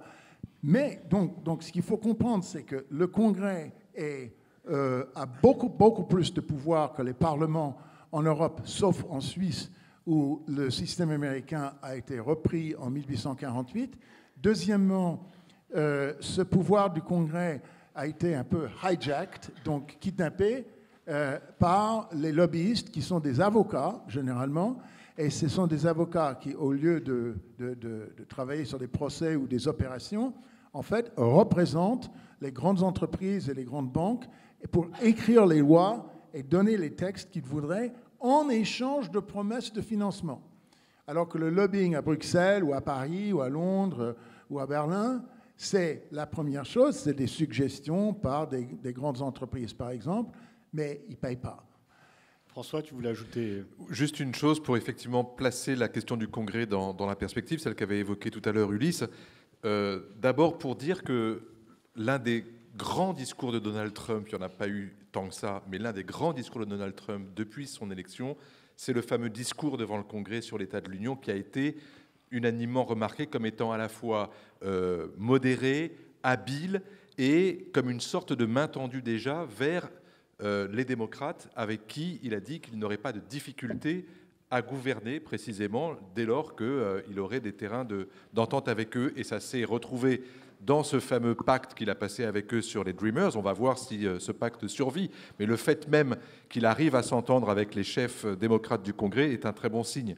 La deuxième chose, c'est que les élus à la Chambre des représentants sont des élus dans des circonscriptions et que ces circonscriptions sont dessinées, découpées par les assemblées locales dans les États. Et que cette façon de maintenir systématiquement des élus dans des circonscriptions qu'on modèle un peu sur la cartographie politique sur place fait que c'est très difficile d'obtenir un renversement complet de tendance politique à la Chambre des représentants. Et enfin, sur le Sénat, oui, c'est vrai qu'il s'occupe des questions de politique étrangère davantage que la Chambre, mais le fait qu'il ait autorité pour valider plus de 1 millier de nominations à des postes très importants pour l'administration fédérale, les ambassadeurs, on l'a dit, mais aussi énormément de gens du département d'État, du Pentagone, du ministère de la Justice. Enfin, tout ça montre à quel point, effectivement, il vaut mieux avoir un congrès avec lequel on s'entend plutôt qu'un congrès avec lequel on cohabite. Et rappelez-vous tout de même que Bill Clinton, président démocrate, a dû gouverner avec un congrès hostile pendant les 3/4 de ses 2 mandats, et la même chose pour Barack Obama. Donc ça veut dire que c'est possible et qu'on peut même devenir un président extrêmement populaire alors qu'on a un congrès hostile, dès lors qu'on est capable de travailler avec lui sur une base parfois bipartisane. Oui. Je dirais juste un mot à ce propos, c'est que moi je trouve que je suis complètement d'accord avec François et je pense que Nicolas exagère le côté Trump est incapable de travailler autrement que sur une base adversariale. Je pense que c'est pas vrai.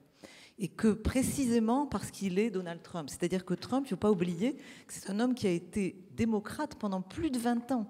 Donc c'est un personnage qui justement colle au moment auquel il est élu. C'est-à-dire que c'est un homme qui n'est ni de gauche ni de droite, qui a sur les questions, par exemple, sociales, une approche beaucoup plus à gauche que la plupart des républicains. Il n'est pas du tout républicain sur ces questions-là. Sur la question du commerce, il est beaucoup plus proche des démocrates que n'importe quel républicain.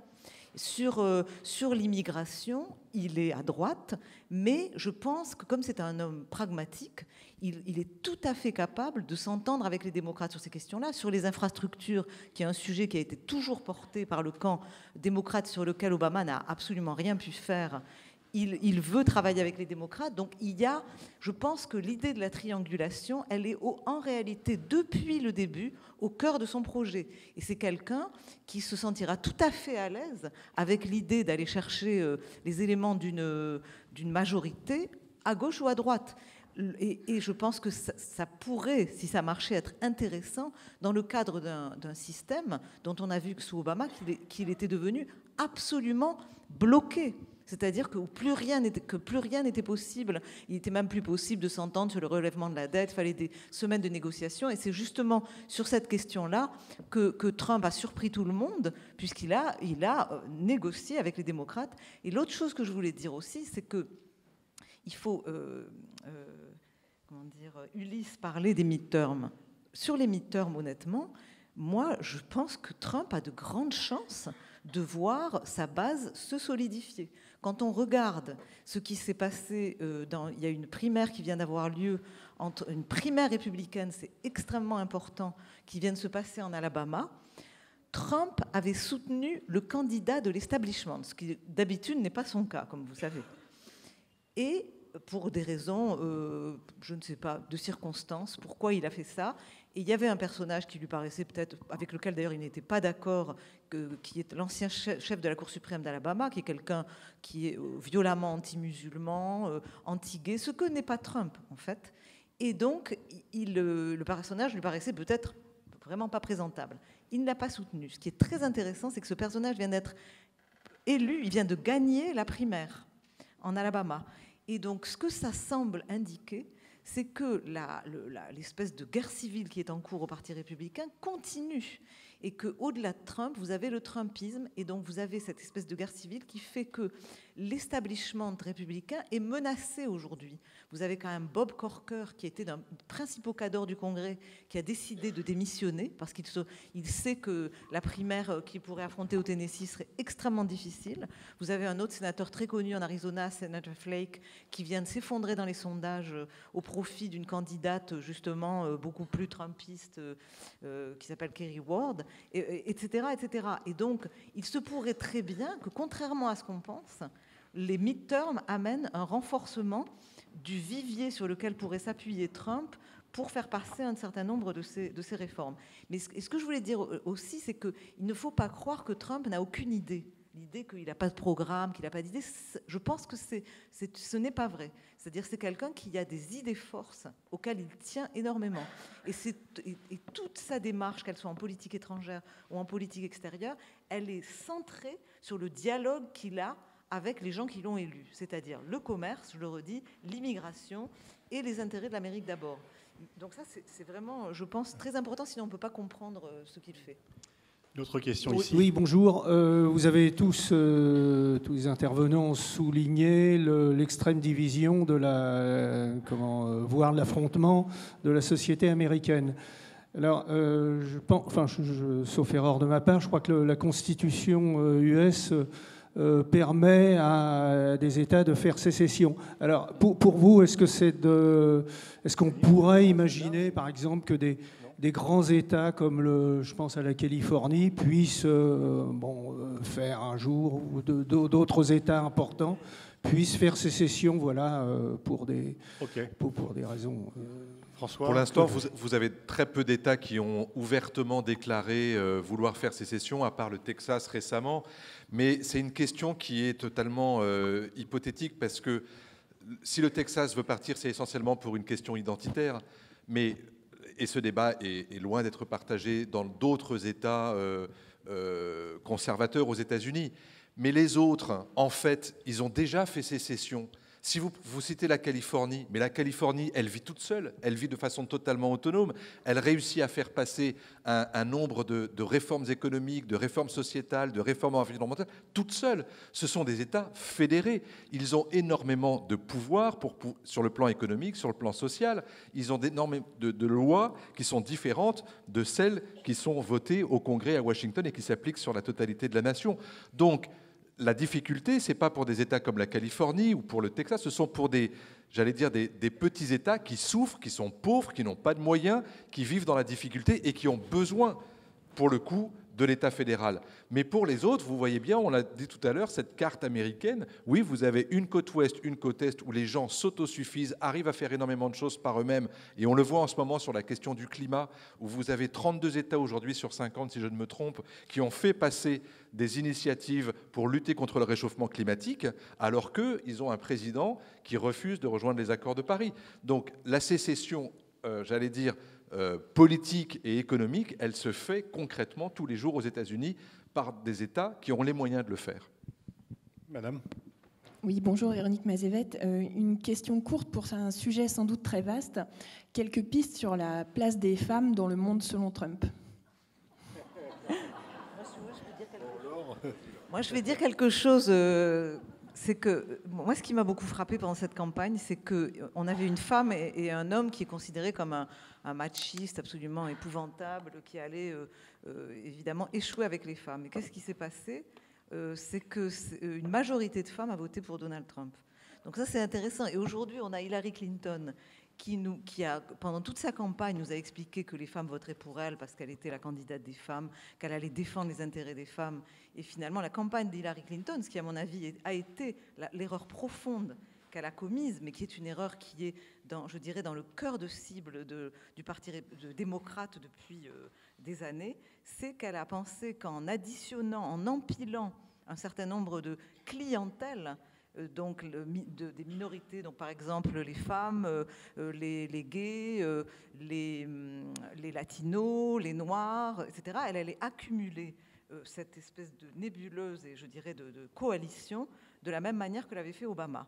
Mais elle a échoué et je pense parce que justement l'Amérique aujourd'hui, moi, mon sentiment, mais qui n'est pas partagé par tout le monde, c'est que les Américains ont envie d'autre chose. C'est qu'ils en ont assez, justement, de ce qu'on appelle aux États-Unis identity politics. C'est-à-dire quelque chose. Ils veulent que les choses, les débats, à gauche comme à droite, que les débats soient posés dans des termes différents. Et pour preuve, à gauche, le phénomène Bernie Sanders, qui était justement le retour à beaucoup plus une sensibilité sur la question de classe, je dirais. C'est la question économique, où finalement Bernie Sanders, lui, ne promettait pas de discerner entre différentes minorités, mais de se battre pour les intérêts de tous les gens qui étaient les laissés pour compte de cette société. Et donc ça, je pense que c'est important et que c'est une raison pour laquelle elle a échoué. Et aujourd'hui, je vois que dans son livre, elle écrit que les femmes n'ont pas voté pour elle dans leur majorité parce qu'elles sont elles-mêmes dans le schéma sexiste américain. Je trouve que c'est quand même assez extraordinaire comme réponse. Moi, ce qui m'avait beaucoup frappé sur le terrain, j'étais allée notamment dans l'Ohio pendant cette campagne, j'avais fait une série dans l'Ohio sur l'Amérique de Trump et sur justement les ressorts en fait de ce vote. Et ce qui m'avait beaucoup frappé, j'avais fait un papier assez amusant d'ailleurs là-dessus, c'était en allant chez Walmart, et j'ai vu que Nicolas avait parlé de Walmart, mais dans des termes, j'ai trouvé un peu condescendant. Et j'avais rencontré une série de caissières et vendeuses de chez Walmart, et ça m'avait beaucoup frappé, c'est qu'elles, justement, elles n'adhéraient pas à ce discours féministe, dur, il faut défendre les femmes avant tout. Elle pensait différemment, elle pensait américain. Et au fond, Trump, pour elle, c'était un Américain macho et plein de testostérone, mais elle disait, mais comme on en a plein autour de nous, et il ne nous impressionne pas, ce genre de gens, mais ça ne veut pas dire qu'on ne votera pas pour lui. Et il y a un autre aspect, et c'est l'une des raisons pour lesquelles Trump peut très bien être élu. J'ai fait un WhatsApp avec un ami aux États-Unis l'autre jour en disant combien de temps ça peut durer. Et il a dit 8 ans.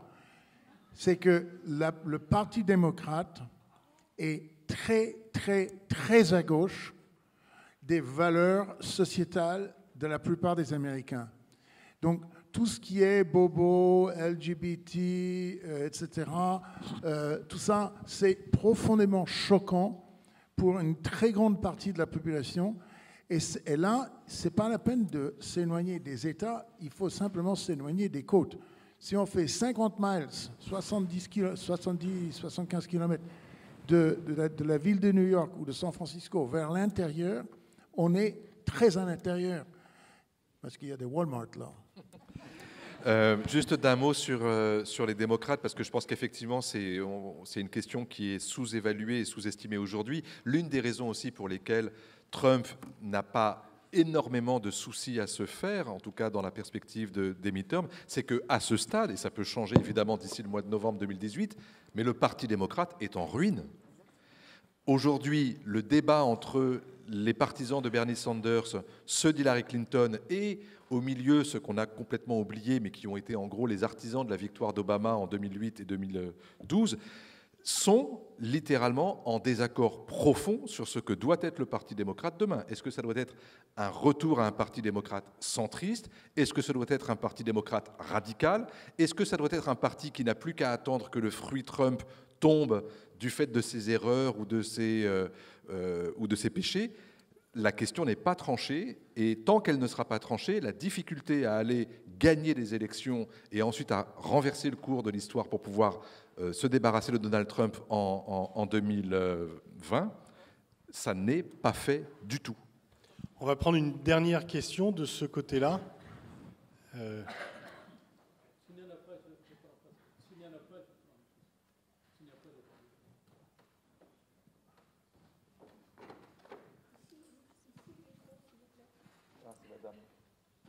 Oups.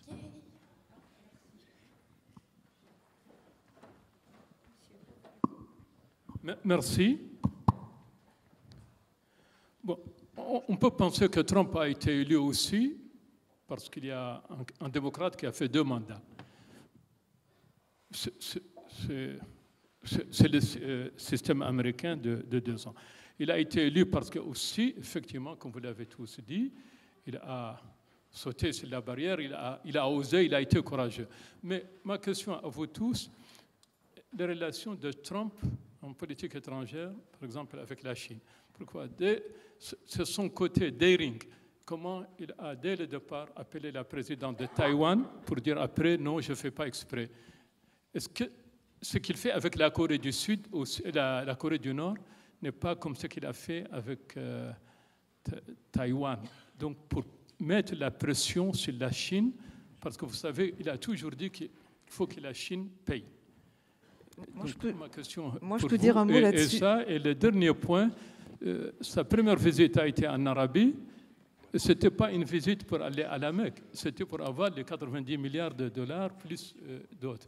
Donc, il est pragmatique, mais le système, comme vous le dites tous, j'ai habité un certain nombre d'années aux États-Unis, le système aussi est complexe. Tout à fait.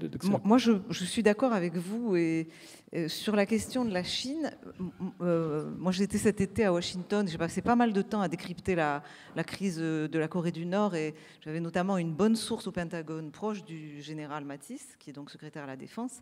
Et donc la première chose que je dirais d'abord, c'est que s'imaginer qu'aujourd'hui Trump définit sa politique de manière indépendante de ses généraux et qu'il conçoit lui-même cette politique et qu'eux essaient de l'en empêcher, je pense que ce n'est pas une lecture qui tient la route. Pour moi, il y a une coordination et il y a une équipe qui définit une politique entre justement ces fameux généraux, c'est-à-dire Mattis, Tillerson, McMaster et lui-même. Et je pense qu'il me semble, parce que bien sûr c'est quand même compliqué, il me semble que la décision qui a été prise, il y a un élément trumpien. Pourquoi? Parce que Trump est arrivé, il regarde cette Corée du Nord.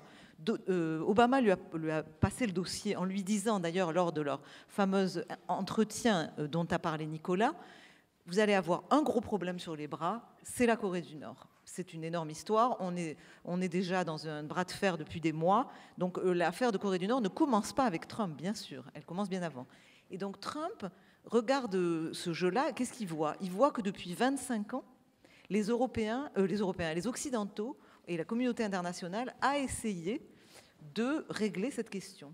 Et qu'il y a eu des allers-retours, des menaces, des crises, des coups de tension, des coups de sang. On a été à certains moments presque à la veille d'opérations militaires, hein. Et puis finalement, on a à chaque fois revenu à la table de négociation, etc. Et donc on a une Corée du Nord qui est aidée, disons-le clairement, parce que les Chinois dans tout ça, ils ne sont pas tout blancs, tout bleus, ni les Russes, qui est soutenue, disons, à bout de bras par la Chine et par la Russie depuis des années. Si les Coréens du Nord aujourd'hui sont capables de faire ce qu'ils sont capables de faire, c'est parce que, malgré tous les embargos et tout ce qu'on veut, ils continuent à être soutenus à bout de bras par les Chinois, principalement, et par les Russes. Et donc, lui, Trump arrive, il voit ce cas de figure, et il se dit, si on veut arrêter la nucléarisation de la Corée du Nord, il faut qu'on change de politique. Et la plupart des autres pays occidentaux, d'après ce que je comprends, parce que moi je ne suis pas une experte de la Corée du Nord, estiment que c'est trop tard. Pascal, vous confirmerez, estime que la nucléarisation, c'est trop tard, qu'on est déjà dans une logique de containment, de dissuasion. Il me semble que la spécificité de cette administration, c'est de continuer à dire qu'on n'est pas dans une logique de containment, on est toujours dans une logique de dénucléarisation.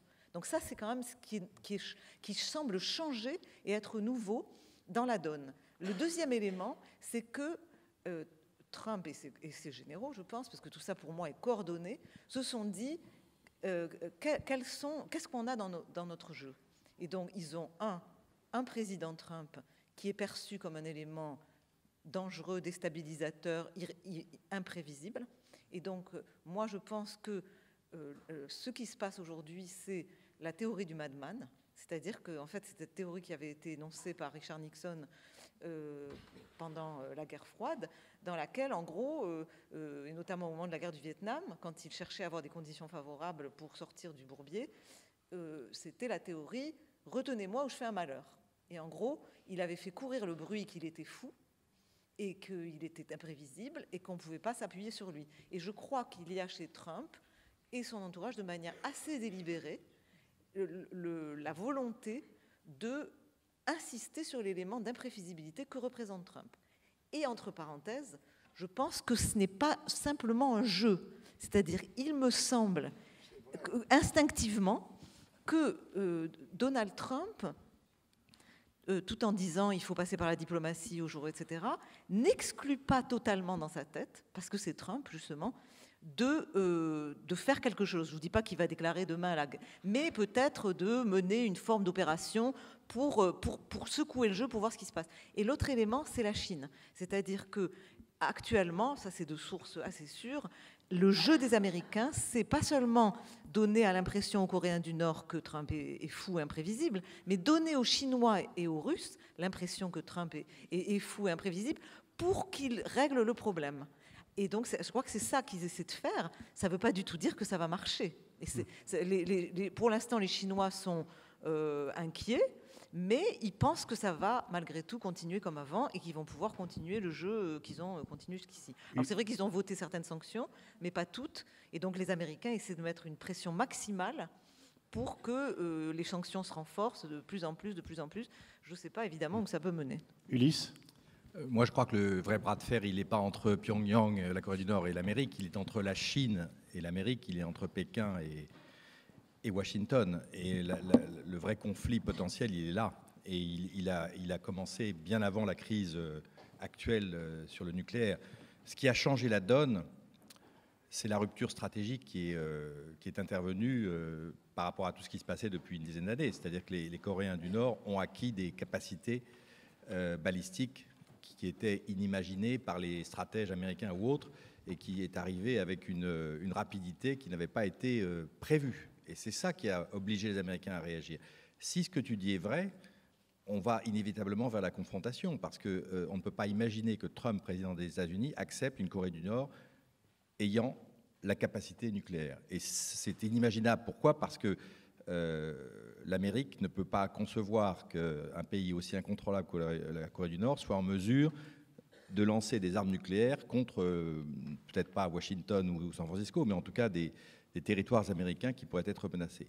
Donc si il y a effectivement aujourd'hui, si la capacité nucléaire est avérée en Corée du Nord, elle est inacceptable pour les Américains. Et donc ça rend la confrontation inévitable, sauf que et c'est là où le bas blesse, les Chinois évidemment sont totalement contre, les Coréens du Sud sont également totalement contre et très inquiets, et les Japonais ne voient que dans le réarmement une issue à cette situation extrêmement dangereuse.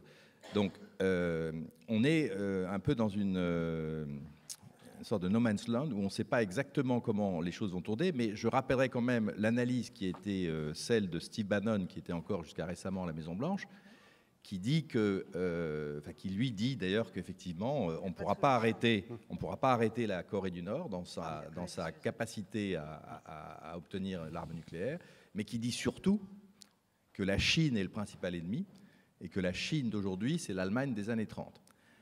Alors évidemment c'est une phrase extrêmement lourde de sens et dangereuse et qui est prononcée par quelqu'un dont on connaît les penchants nationaliste, mais en même temps, ça révèle aussi l'état d'esprit qui régnait à la Maison-Blanche au sein de la petite équipe qui entourait Trump jusqu'au départ, justement, de ceux qu'on a appelés les idéologues.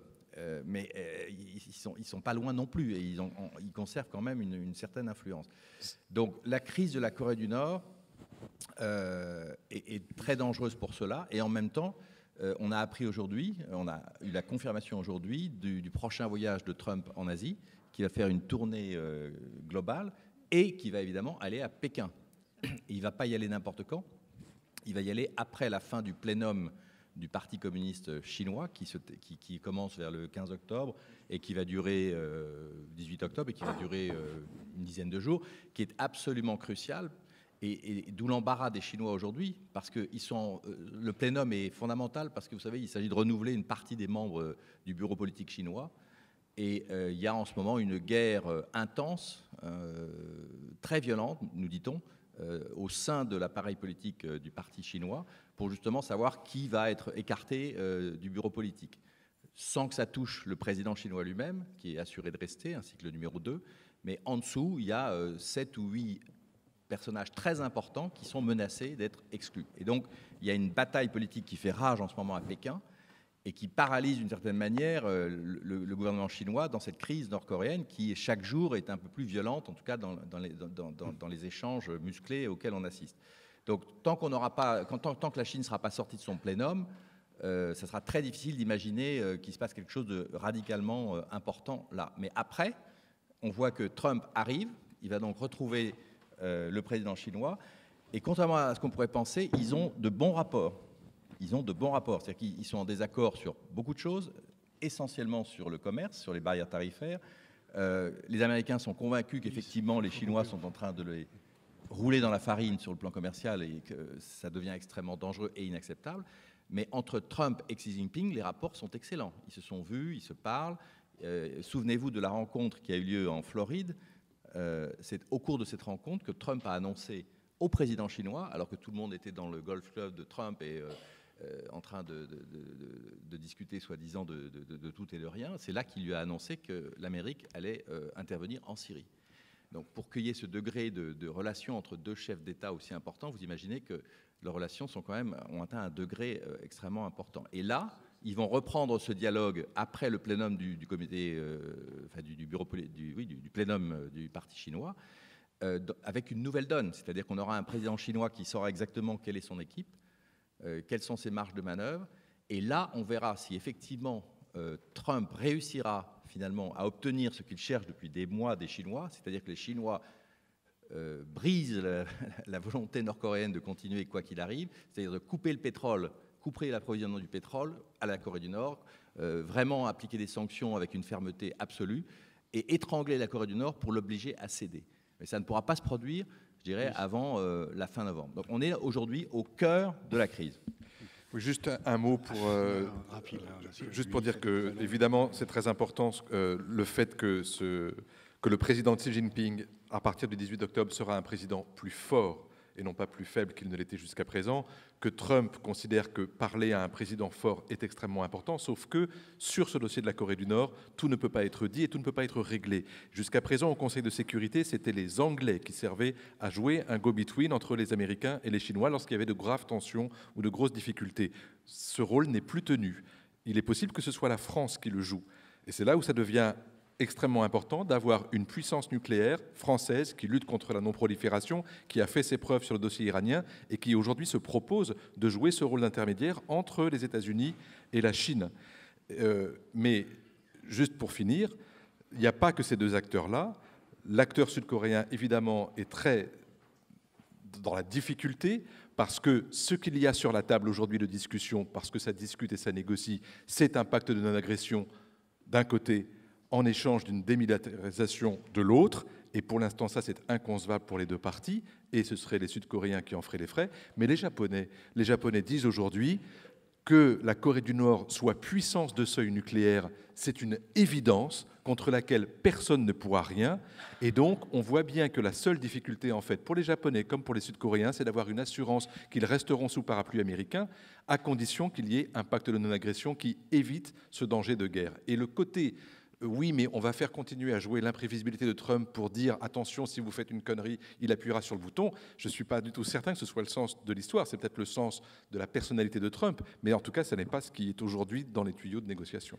Merci. Il faut aussi rappeler que Madeleine Albright, dans ses mémoires, écrit qu'on était arrivé presque à un accord sur la dénucléarisation de la Corée du Nord et que Bush, arrivé au pouvoir, a laissé tomber. Et ensuite, le discours de l'axe du mal est venu renforcer et que, moi, je ne crois pas du tout à ce que la Corée du Nord arrête les armes nucléaires parce qu'ils se disent, et ils n'ont pas à tort, que si Kadhafi et Saddam Hussein avaient eu l'arme nucléaire, ils seraient encore au pouvoir et vivants.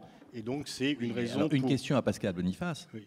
Est-ce que l'Amérique peut tolérer une Corée du Nord qui a l'arme nucléaire ou est-ce qu'on va vers la confrontation pour qu'elle ne l'ait pas La confrontation, c'est la Troisième Guerre mondiale, donc c'est effectivement le choix. Tolérer une Chine, finalement. Voilà, on va s'arrêter là. Enfin, il y a peut-être un livre à recommander pour Trump, c'est « Comment gérer les personnalités difficiles », qui a été écrit il y a quelque temps. Merci à Ulysse, Laure, Nicolas et François. Et donc, rendez-vous demain matin.